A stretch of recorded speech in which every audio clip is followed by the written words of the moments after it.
कामगार नेते, गोरगरिबांचे कैवारी, ज्येष्ठ सामाजिक कार्यकर्ते बाबा आढाव यांचं काल रात्री 8:30च्या सुमारास निधन झालंय. दीर्घ आजारानंतर पुण्यात त्यांनी अखेरचा श्वास घेतला. महाराष्ट्राच्या सामाजिक आणि कामगार क्षेत्रात मोठा बदल घडवणाऱ्या नेत्याच्या जाण्यानं एक मोठी पोकळी निर्माण झाली आहे. ही बातमी सविस्तर पाहूयात आणि बाबा आढाव यांचा सामाजिक कार्याचा प्रवास जाणून घेऊयात थोडक्यात. महाराष्ट्राच्या कामगार चळवळीला आणि सामाजिक कार्याला दिशा देणारे ज्येष्ठ सामाजिक कार्यकर्ते बाबा आढाव यांचं काल निधन झालं. दीर्घ आजारामुळे वयाच्या 93व्या वर्षी त्यांनी अखेरचा श्वास घेतला.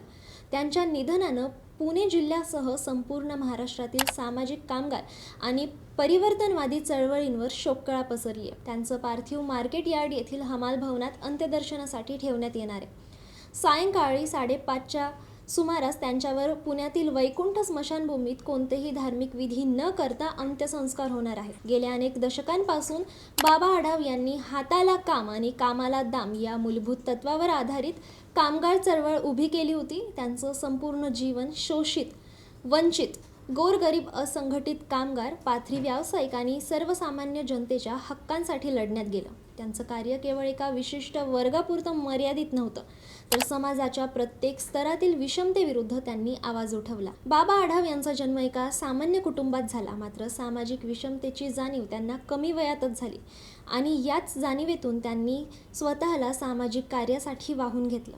त्यांनी स्थापन केलेल्या अनेक संघटनांनी कामगार कायद्यात मोठे बदल घडवून आणले. विशेषतः पुणे शहर फेरीवाला समिती आणि रिक्षा टॅक्सी पंचायत या संघटनांच्या माध्यमातून त्यांनी रिक्षा चालक आणि पाथरी व्यावसायिकांच्या जीवनात मोठा फरक पाडला.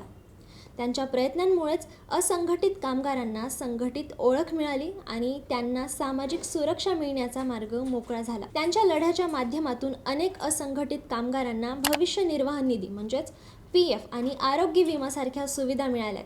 बाबा आढाव यांच्या जाण्यानं महाराष्ट्राच्या परिवर्तनवादी चळवळीचं एक महत्त्वाचं पर्व संपलंय. त्यांनी दाखवलेला मार्ग आणि त्यांचे विचार हे येणाऱ्या अनेक पिढ्यांना सामाजिक कार्याची प्रेरणा देत राहतील यात शंका नाही. अशा हाडाच्या समाजसेवकाला टीम थोडक्यात कडून भावपूर्ण श्रद्धांजली.